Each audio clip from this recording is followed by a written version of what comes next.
Yo hablo de la energía y mi teoría, ¿cierto? Esta es la segunda parte.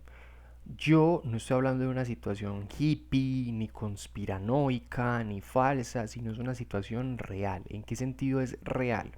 Voy a poner un ejemplo sencillo.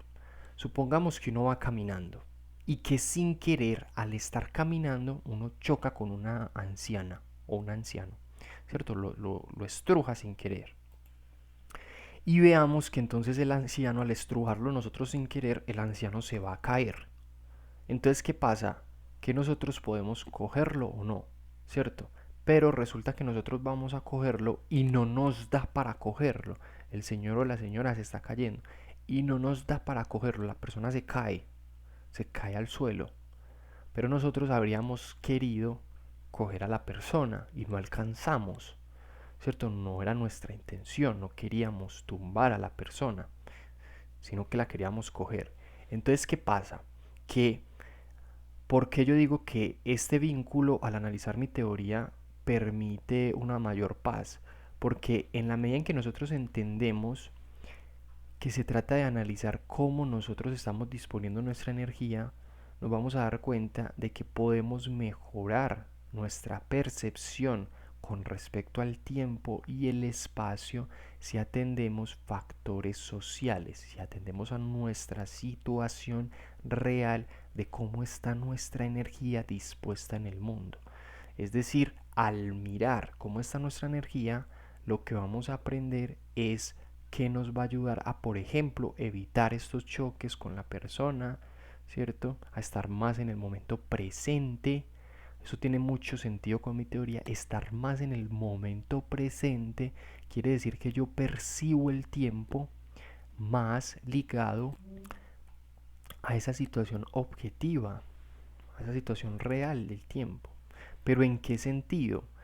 En el sentido que me permite a mí evitar, o hasta el punto en el que me permite a mí evitar esos golpes, digamos, innecesarios con otra persona, o hasta el punto en el que me permita a mí poder coger a la otra persona, ¿cierto? Porque yo no quería tumbarla, pero vamos que ahí me faltó algo de reflejos. Entonces es muy interesante porque en este caso lo que estamos viendo es que esos vínculos de armonía, ¿cierto? Lo que nos permiten es estar más en relación con los otros. Voy a poner otro ejemplo. Supongamos que estamos jugando ajedrez y hay un tiempo para el juego del ajedrez en el que uno va contabilizando. Pero si una persona se demora demasiado jugándolo, si se demora demasiado, eso aburre también al otro. Si uno quiere estar jugando, lo aburre. Entonces a lo que yo me refiero no es a que desenfrenadamente nos estemos preguntando por ahí cómo están nuestras relaciones con respecto a la energía. No, pero sí hay que pensar nuestras relaciones sociales en esa relación con la energía y hay que poder cambiarlas hasta ciertos aspectos que consideremos viables, válidos. Por ejemplo, que una persona cuando esté jugando un juego de ajedrez no le cueste tanto estar analizando qué tipo de jugadas puede hacer, sino que tenga la capacidad de jugar y el otro tiene su turno y también juega y el juego se desenvuelve de una manera más dinámica. Mira que ahí se genera cierto estado de paz.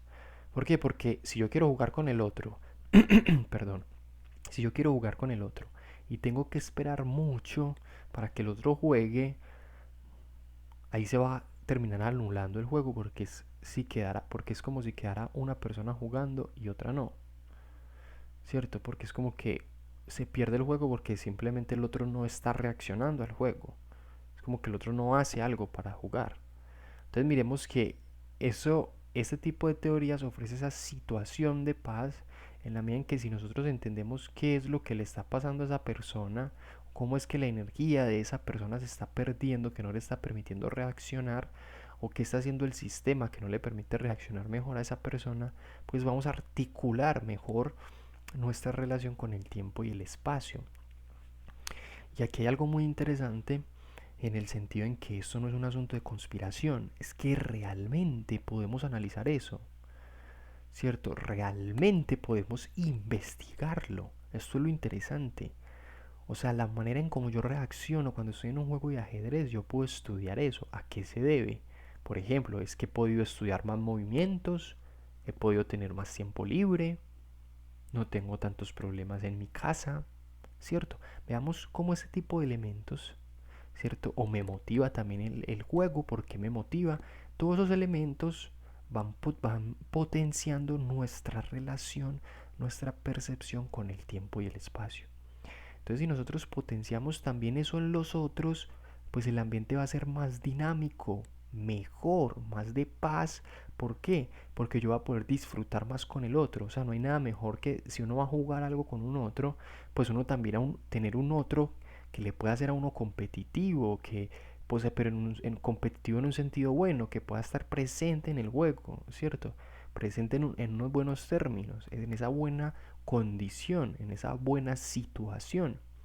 Entonces yo creo que es muy interesante porque esos elementos de paz, a lo que me refiero es a que uno como que se espabile y uno haga parte de ese presente, ¿cierto? ¿Dónde estoy?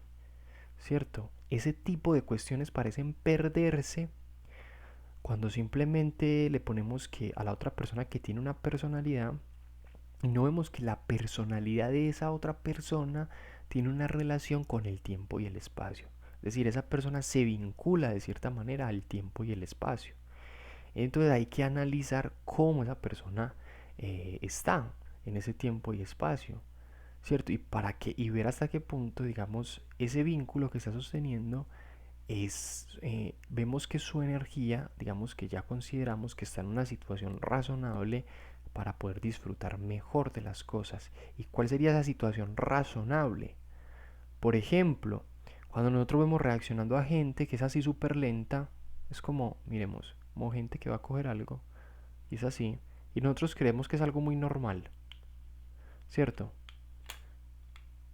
Esto, o sea, ese tipo de vínculos así tan despacios de la vida, de circunstancias, eso es problemático. Pero en cierto sentido es problemático. ¿A qué me refiero? A que eso puede estarle dificultando su vínculo con el día a día. Eso le entorpece a uno. O sea, es como un entorpecimiento. O sea, yo no digo que uno tenga que estar pues en una situación de rapidez, no. Pero me refiero a que analizar estas cuestiones de la energía con mi teoría hacen ver que esta manera de reaccionar es así tan exageradamente lentísimas. Ahí hay una serie de problemas, porque nuestras reacciones sí deberían tener como una normalidad, como un promedio, ¿cierto? Y esos promedios podríamos analizarlos, ¿cierto? ¿Cómo está reaccionando una persona y no otra? O sea, cómo se está vinculando con el tiempo y el espacio, ¿cierto? ¿Cómo está percibiendo ese tiempo y espacio? Y eso es importante, ¿cierto? Porque eso es traer al momento presente a las personas, ya que es como si la otra persona estuviera retardada, estuviera ralente, como si estuviera en cámara lenta, y eso no es favorable como para estar ahí en ese momento presente. Y ahí hay factores que podemos estudiar, esos factores de reacción para mejorarnos, pero ojo, no en un sentido frenético, sino en un sentido de llegar a una especie de normalidad, como tratar de que todos estemos en. Obviamente hay personas que van a ser diferentes, pero tratar de que todos estemos en una situación de normalidad o ver de qué factores están empeorándonos y qué podríamos potenciar sin caer en una situación enfermiza. Pero sí se trata de cuidar que nuestras reacciones, nuestra manera de percibir el tiempo y el espacio no es algo simplemente natural, sino que ahí hay condiciones sociales. Y esas condiciones sociales nosotros las podemos reflexionar, meditar o transformar. Y en la medida en que las transformamos, lo que va a pasar es como si nos trayéramos mejor al tiempo presente, como si estuviéramos mejor en el tiempo presente, ¿cierto? Alguien no pudo reaccionar mejor porque estaba triste. Si nosotros modificamos esa tristeza, ese alguien va a poder reaccionar mejor, o sea, va a estar mejor vinculado con ese tiempo presente, con el tiempo y el espacio, va a estar mejor vinculado con el universo. Entonces miremos que estas teorías son muy interesantes porque se pueden estudiar y no son simplemente cuestiones hippies, no, uno puede hacer las indagaciones, uno puede hacer las meditaciones respectivas, ¿cierto? No se trata simplemente de, estoy diciendo cualquier opinión sacada de los cabellos, no, es algo que podemos literalmente analizar.